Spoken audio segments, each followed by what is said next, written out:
भक्तों राम राम, राधे श्याम। भक्ति भाव विद रेणु रस्तोगी चैनल में मैं आपका स्वागत करती हूँ। तो जिनका आज जन्मदिन है उन सभी को हार्दिक शुभकामनाएं, जिनकी मैरिज एनिवर्सरी है उन सभी को भी हार्दिक शुभकामनाएं।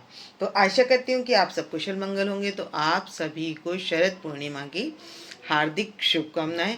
तो आज की वीडियो रहने वाली है कि हम अपने लड्डू गोपाल जी की सेवा शरद पूर्णिमा पर कैसे करें।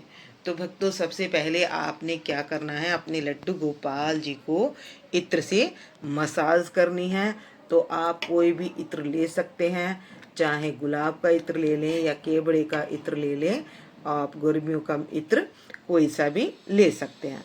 तो भक्तों, सबसे पहले मैंने अपने लड्डू गोपाल जी को उठाकर सुबह और इनको इत्र से मसाज की है, मतलब उठाकर आचमन कराने के बाद जल पिलाकर इनको मैंने इत्र की मसाज दी है। और उसके बाद मैंने करा दिया इन सभी को स्नान।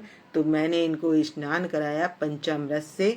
तो आप चाहें तो आज के दिन इनको कच्चे दूध से स्नान करा सकते हैं, या फिर आप इनको पंचामृत से स्नान करा सकते हैं। तो मैंने इनको करा लिया दूध, दही, घी, शहद और शक्कर, ये 5 चीज़ें डालकर मैंने इनको स्नान करा लिया है। और आपने अपने लड्डू गोपाल जी को, राधा रानी, जो भी आपके घर में विग्रह हैं, आप उनको पंचामृत से स्नान कराकर पहना लेंगे वाइट ड्रेस।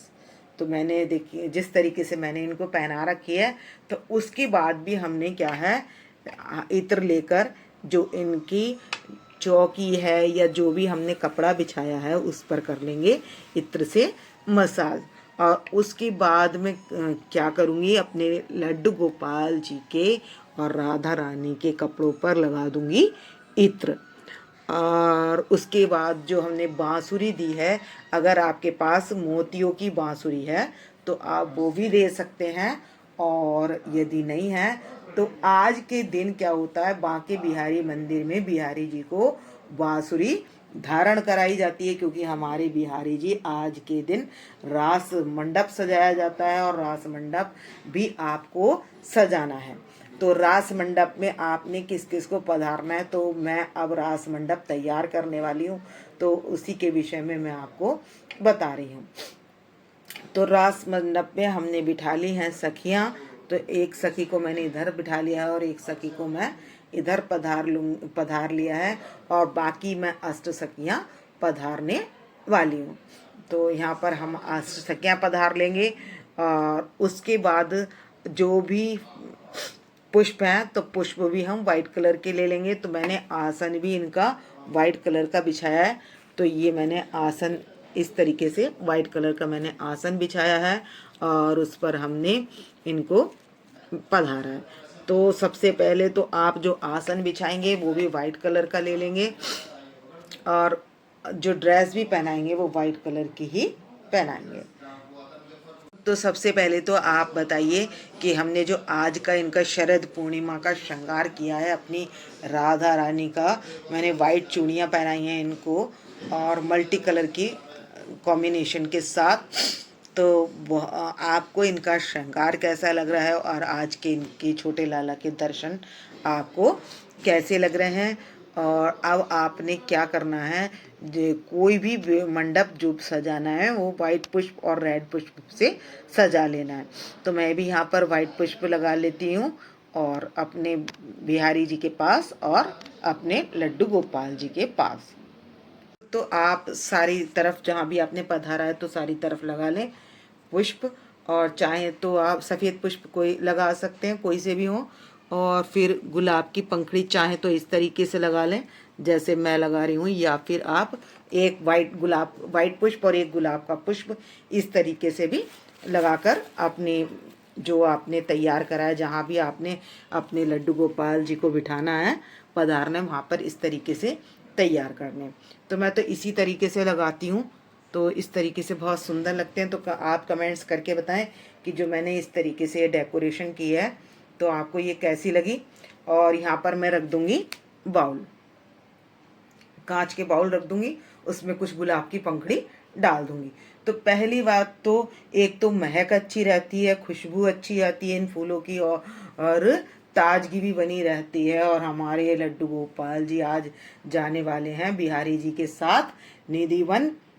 तो बलदाऊ भैया और कान्हा जी, तो जब दो स्वरूप रखते हैं तो एक तो हमारे ये कान्हा जी हो गए और एक हो गए बलदाऊ भैया, और ये हमारे छोटे लाला हो गए।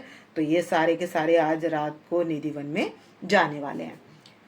तो शरद पूर्णिमा वाले दिन महारास रचाया जाता है। तो गोप ब्रज में बड़ी धूमधाम से ये शरद पूर्णिमा का त्योहार मनाया जाता है और यमुना जी पर रचाया गया था महारास।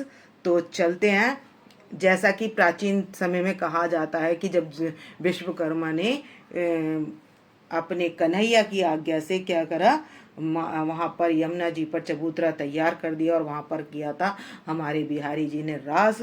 और वहाँ के बाकी बिहारी जी भी रात को निधि वन में जाकर रास करते हैं। तो हमने अपने लड्डू गोपाल जी के पास रात को खाने के लिए वाइट कलर की चीज़ें ज़्यादा से ज़्यादा रखें। जैसे वाइट कलर के मखाने होते हैं, वाइट कलर के काजू होते हैं, अभी मैं रखने वाली हूँ इनके पास। लेकिन पहले हम कर लेंगे इनकी हमने आरती किस तरीके से करनी है। तो भक्तों मैंने स्नान इसलिए नहीं दिखाया है क्योंकि वीडियो काफ़ी लंबी हो जाती है। तो वाइट पुष्प उसमें और गुलाब के पुष्प अवश्य डालें। और यहाँ पर मैं स्प्रे करने वाली हूँ गुलाब का। तो ये मैंने ले लिया गुलाब का इत्र का स्प्रे, तो ये मैं स्प्रे कर दूंगी।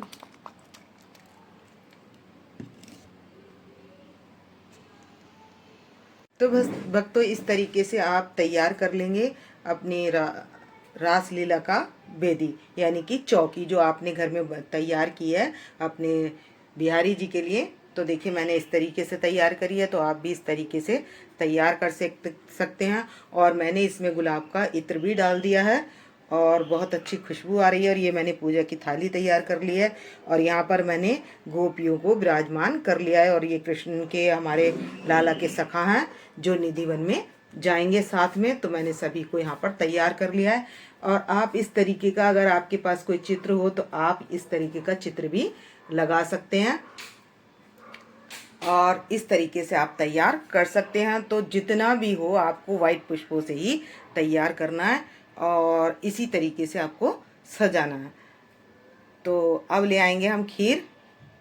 तो सबसे पहले तो आप क्या करेंगे, एक भगोने में दूध डालकर, चावल डालकर खीर बनने के लिए रख दें। आप सुबह बना सकते हैं इस खीर को और आप चाहें तो शाम को भी बना सकते हैं। तो ये खीर बनने रख दी है मैंने। और इसके बाद आपने अपने लड्डू गोपाल जी को तैयार कर लेना है। तो अब ये रबड़ी बन चुकी है, तो हम इसमें डालेंगे केसर। तो केसर ज़रूर डालनी है हमने शरद पूर्णिमा पर जो हम खीर बनाएंगे। और इसके बाद इसको चला देंगे। तो खीर बन चुकी है हमारी और रबड़ी मलाईदार खीर हमारी तैयार हो गई है। अब इसमें कर देंगे मखाने और मींग ऐड कर देंगे इसके अंदर। और सबसे बाद में हम डाल लेंगे ड्राई फ्रूट। तो वाइट चीज़ें हमने इसमें डालनी है और केसर हमने ज़रूर से डालनी है। तो देख सकते हैं कितनी अच्छी खीर तैयार हो गई है, बहुत टेस्टी बनती है। तो इसमें इलायची और पिस्ते मैंने डाल लिए हैं और ये डाल लेंगे हम मेवा इस तरीके से। तो भक्तों अक्षत का विशेष महत्व होता है और वाइट चीज़ का खीर का बहुत महत्व होता है, केसर वाली खीर का। तो आप उस दिन खीर बना लें।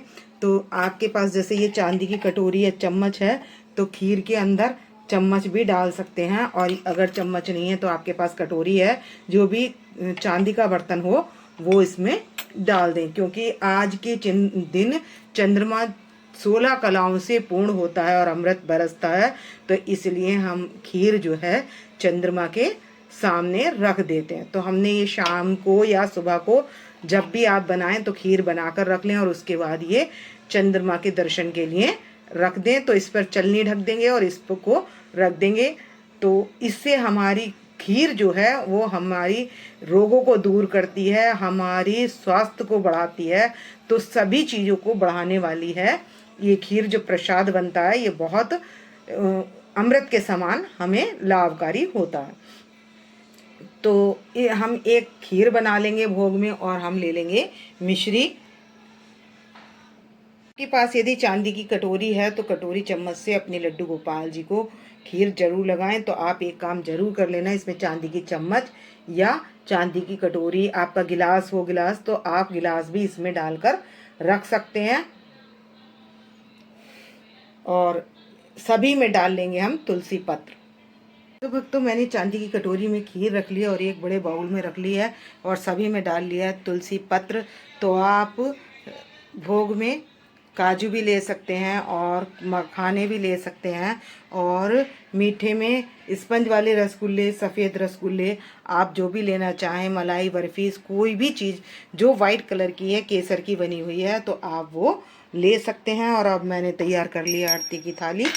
तो इसके बाद लेकिन आप खीर चंद्रमा के दर्शन के लिए आधा घंटा कम से कम ज़रूर रखें। तो हमने अब घंटी बजा ली है और कर लेंगे यहाँ पर हम आरती। तो जितनी भी चीज़ें हमने यूज़ करनी है वो वाइट, ज़्यादा से ज़्यादा वाइट कलर की यूज़ करें। तो अब कर लेंगे आरती। बांके बिहारी तेरी आरती गाऊं, हे गिरधर तेरी आरती गाऊं, आरती गाऊं प्यारे तुमको मनाऊं, हरि चरणों में शीश झुकाऊं, मैं बांके बिहारी तेरी तो भक्तों हम टिफ़िन में इस तरीके से भरकर रख देंगे। जैसे ये टिफ़िन है तो हम ड्राई फ्रूट भर देंगे, इसमें मखाने, काजू अलग अलग भी रख सकते हैं और एक साथ भी रख सकते हैं, और वाइट रसगुल्ले हों वो भी इस टिफ़िन में इस तरीके से। तो हमने जो भी चीज़ें रखनी हैं वो सब हमने रात को ढक कर रखनी है अपने लड्डू गोपाल जी के पास। आरती होने के बाद हम धूप दीप दिखाकर जल, शंख का जल हाथ में लेकर 3 बार घुमा देंगे। आरती ठंडी करने के बाद हम अपने लड्डू गोपाल जी, राधा रानी की और जो हमारा मंदिर है उसमें भी हम धूप दिखा देंगे। तो आपको बांके बिहारी की आरती नहीं आती हो तो ओम जय जगदीश की भी कर सकते हैं। तो जो भी आपको विष्णु भगवान जी की आरती आती है तो आप वो कर सकते हैं। और इस तरीके से रास मंडप इनका सजा सकते हैं अपने घर में इजीली, और अपने वन में निधि वन की सेवा दे सकते हैं। और अपने बिहारी जी के पास पान की, सबसे लास्ट में पान की सेवा भी ज़रूर देनी है। तो पान को मोड़कर उसमें लौंग लगाकर इस तरीके से आप अपने बिहारी जी, लड्डू गोपाल जी के पास रख सकते हैं। तो ये थी आज की वीडियो की शरद पूर्णिमा पर आपको कैसे तैयारी करनी है। तो आपने जो भी भोग लगाना है तो ज़्यादातर जो चीज़ हो सकती है सफ़ेद उसी का भोग लगाना है, और आप फ्रूट्स भी रख सकते हैं। तो मैंने आपको सभी ऑप्शन बता दिए हैं, और आपको आज का श्रृंगार और आज की बिहारी जी की सेवा कैसी लगी तो कमेंट्स करके बताएं। तो भक्तों राम राम, राधे श्याम। तो आपको यदि मेरी वीडियो पसंद आई हो तो प्लीज़ लाइक करें, सब्सक्राइब करें और शेयर करना ना भूलें। और जो मेरी वीडियो पहली बार देख रहे हैं या चैनल पर पहली बार आए हैं तो वो सब्सक्राइब कर दें। तो मिलते हैं नेक्स्ट वीडियो में। भक्तों राम राम, राधे श्याम। तो भक्तों भोग लगने के बाद ये बन चुका है प्रसाद। तो आप दृष्टि भोग प्रसाद सभी प्रसाद ग्रहण करें, और इसी तरीके से आप अपने लड्डू गोपाल जी को भोग लगाएं और सेवा प्रदान करें। और ठंडक का विशेष ध्यान रखें, पुष्पों की ठंडक, पुष्पों की सेवा अवश्य दें।